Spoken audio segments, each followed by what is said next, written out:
Hello, everybody. Thank you for joining me. My name is Yaniv Miron. I'm a senior manager of the cloud threat research at Proofpoint.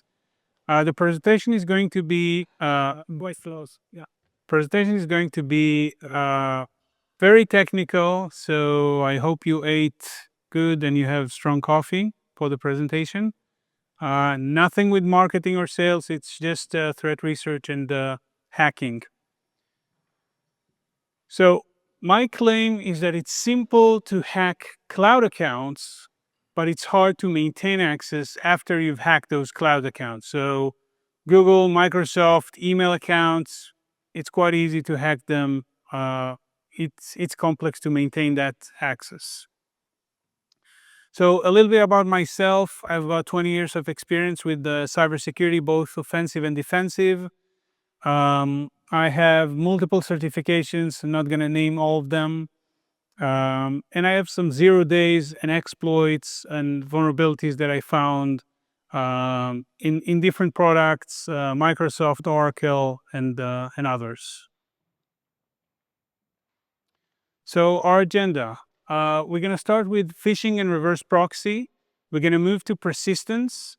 Then we're going to go to post-exploitation. And then I'm going to show you the full flow of what attackers are doing to hack cloud accounts. So the first phase that you can see is actually a screenshot from something called Evil Jinx.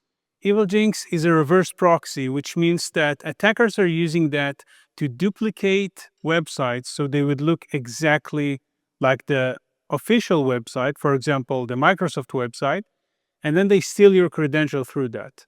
Now, as you can see on the lower left side, there are fishlets. Fishlets are templates for phishing, and attackers are actually creating those fishlets to simulate specific websites. So if you want to attack, if you want to steal an email that uses Azure, for example, or Microsoft, you're going to need to have a specific fishlet for that. If you want to steal someone's credentials for LinkedIn, you're going to need credentials, you're going to need a fishlet for that. So each of them can be loaded into that reverse proxy. By the way, you can download Evil Jinx for free. I don't recommend you to do that if you're not sure what you're doing, but you can download Evil Jinx for free and just use it as a test within your organizations, trying to lure victims from your organization and see if they fall for it or not. There are reverse proxies, obviously, that you need to buy or you can get as a paid service. So to protect from reverse proxy, which is the process of sending you a phishing link, once you click on it, the credentials will be stolen. There is a new thing called FIDO. How many of you are familiar with FIDO? Please raise your hand. Perfect. How many of you think that FIDO is the silver bullet and it's impossible to bypass? Okay, none of you. So you're right. So FIDO is a new method to be able to secure your accounts. You're going to need usually a token like a YubiKey or something like that. And when you log into your account, you're going to need to shove that YubiKey or any other token to your device.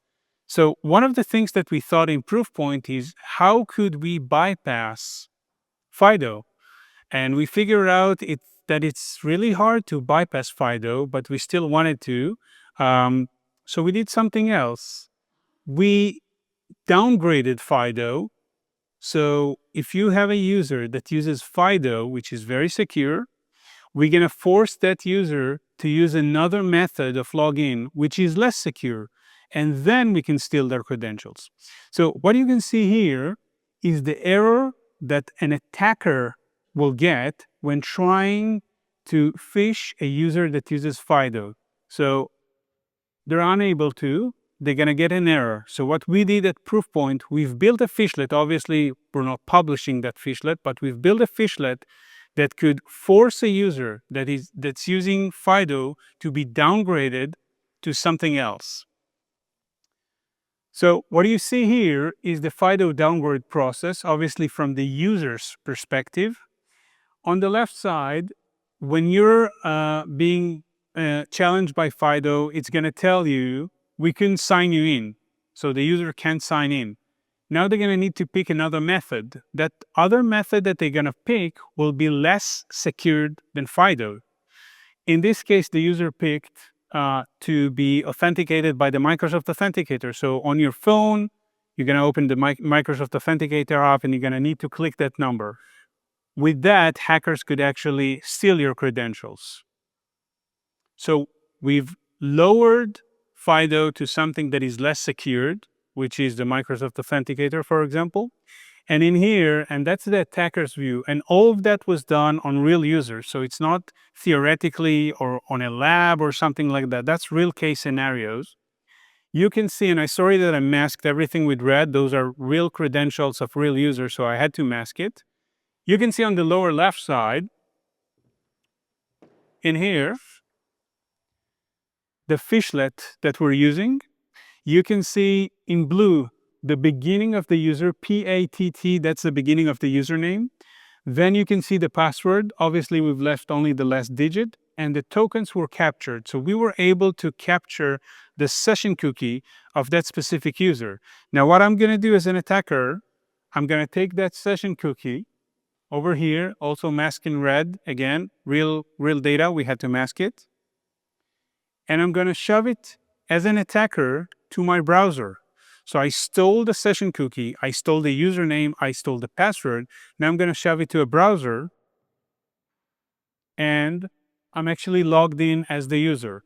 So what I've showed here is that you cannot bypass FIDO as far as I know at that specific moment, but you can force users to be downgraded to a less secure method, steal their credentials, steal their cookie, and then use it to log in as the users. So that's one thing that I wanted to show you.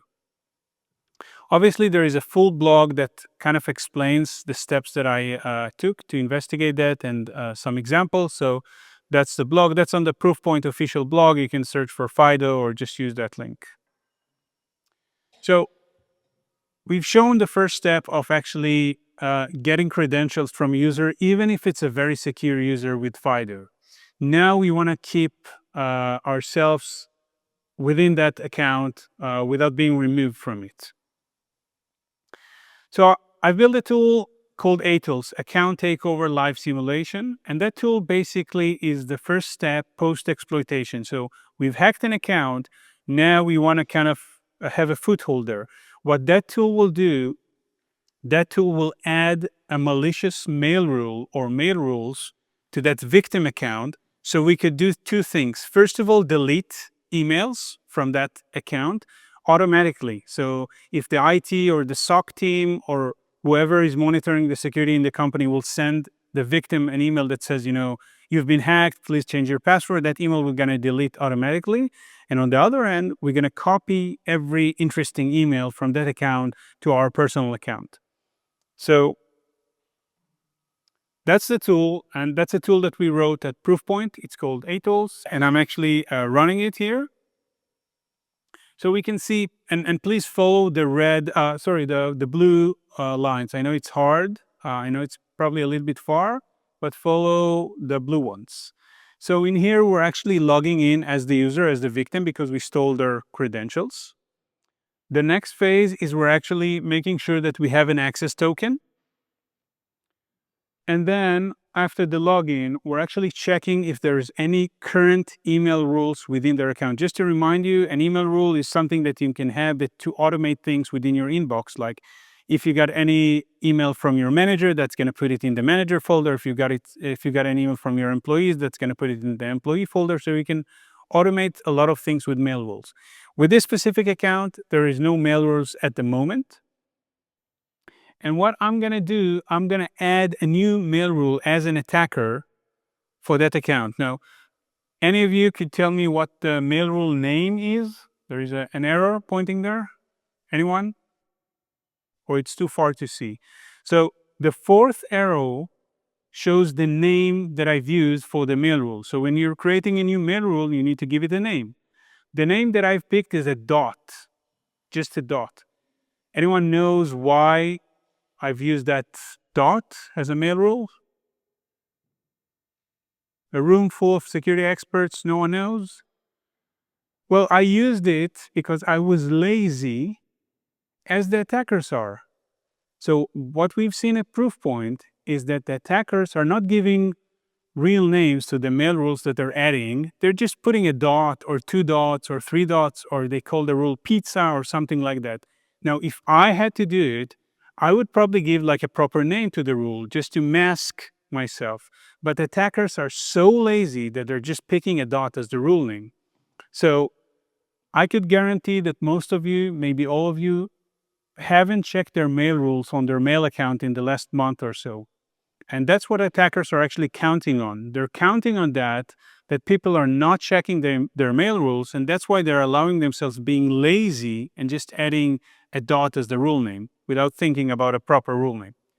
So we're adding a rule name here, and I've picked a rule name that says flag email as high. Now, that's just for testing purposes. So the rule name that I've added will flag every email that goes to that specific inbox as high. Now, I could have deleted it, I could have changed it, whatever I wanted to do. The next phase is the rule was added, and we can see the name of the rule on the second arrow. We can see the priority is 1, and we can see a description. If the message, the sender requested any action, blah, blah, blah, high importance. So that's the rule that I've added. Everything is automatically, so nothing was done manually. Everything was done automatically by the ATOS tools. So now I have multiple mail rules in the victim's account that we've downgraded from FIDO, and I continually read their emails and steal their information and delete emails from them. Now, you've probably seen that there was phase 4 and then 6. We've missed phase 5. Phase 5 is another tool I'm going to talk about that attackers are usually using. That's going to be called FASA. By the way, both ATOLs, FASA, and the Fishlet for FIDO were all written by Proofpoint. We're not releasing those tools, but we're using them for demonstration. So before I'm moving to the next tool, just wanted to show you how it looks like within your account. If you're going to go to if you're Azure users, for example, you're just going to go to your mail, pick rules, and you can see the rule that I automatically added. So I suggest all of you, once we're done with that presentation, go to your account and see if there's any strange mail rules within your account. If so, you're probably compromised. Somebody's probably copying your data. Now, the next phase for persistence is to use OAuth. OAuth are applications that can be installed in the cloud, like you're installing an app on your phone. You can install apps on your cloud. There's 3 types of apps that you can install on the cloud. First-party app, which is, for example, in Microsoft, are built-in apps from Microsoft, let's say Word or Teams. Those are first-party apps. Those were made by the vendor. And those are usually fine. I'm going to skip the second-party app. Third-party apps are applications that were built by third parties, and you can either buy them or just use them for free. Some of them will probably be malicious, and those are kind of equal to if you're going to install WinRAR on your Windows machine. So Microsoft, which owns Windows, is the first party. WinRAR will be a third party. You're installing a third party on your machine. Same thing you can do in the cloud. You can install third-party apps. By the way, a lot of them are actually malicious. The interesting thing is a second-party app.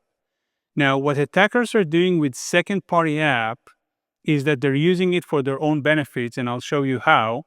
And the main usage of second-party app, or the purpose, is an application that was created by someone within your organization, within your tenant. So it's not being created by the vendor. It's not a third party by some random dude. It's someone that created an app within your organization. So it's probably your colleague, your friend, your manager, whatever. And I'm going to show you how to abuse that method of second party app to maintain persistence within the account for almost forever. So the tool that we've built is called FASA, which is Future Account Super Secret Access, and that's just a random name that I invented. It's actually the other way around of a name of a colleague of mine called Asaf, so I just made the name up the other way around. And the main usage of that tool is to create a second-party app, attach a secret to that second-party app, and give you endless access to the user, even if they change their password. So let's say that you had a user in your organization. You know that they got hacked.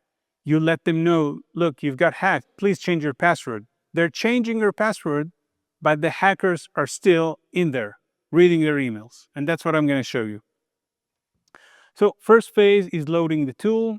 Again, that's a Proofpoint build tool. We're not releasing it. Next thing is actually logging in. Now, the way that is being done is once an attacker hacked an account, the attacker will use that hacked account to deploy that second-party app. So, and I know it's a lot to take, but we're creating an app name in here.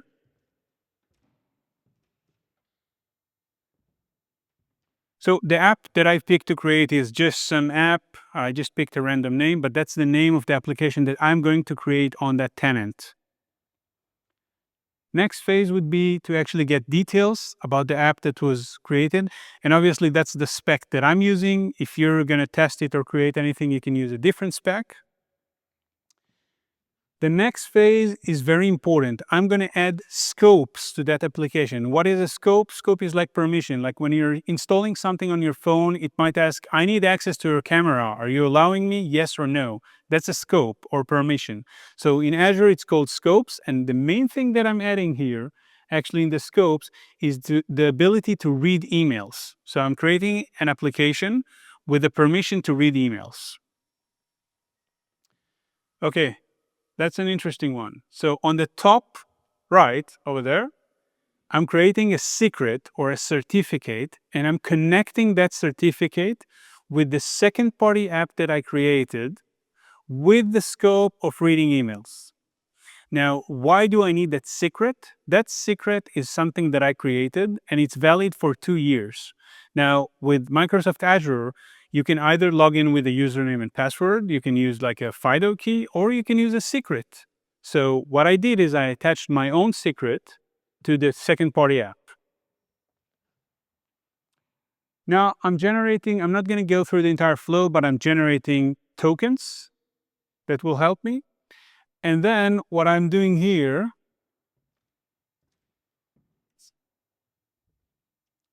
in the tool, I'm suggesting the user, because that's a simulation tool, obviously, I'm suggesting the user to change their password. We're going to change the password of that user.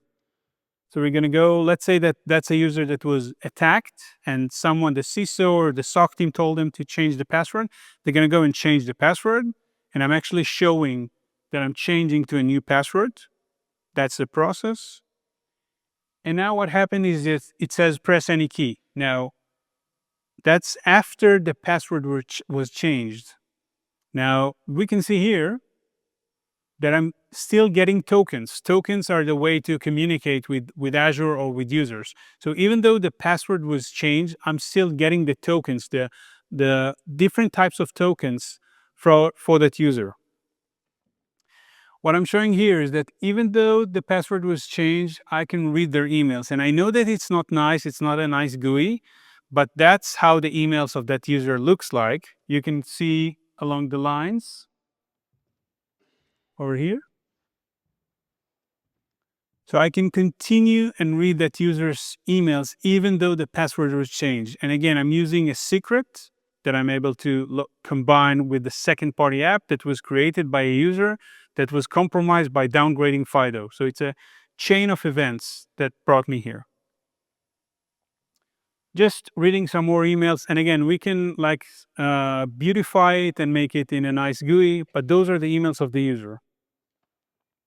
If you want to review in your organization, if you've been attacked or if you've somebody doing something like that, go to your Azure main page, pick the app registration, then look to the side, and if there's like a green V mark over there, that means that there is a secret attached to something. Now, it could be that one of your developers or someone created it for good purposes, but it could be that that's for malicious purposes. So one of the important things to do on your tenant is to review the secrets that you have on your Azure. Obviously here we can see the application that I've created, just some nice app, and you can see the secret ID and that's going to be expired in 2027. So just imagine, I've hacked an account and I'm going to stay there until 2027, even if you're going to change the password.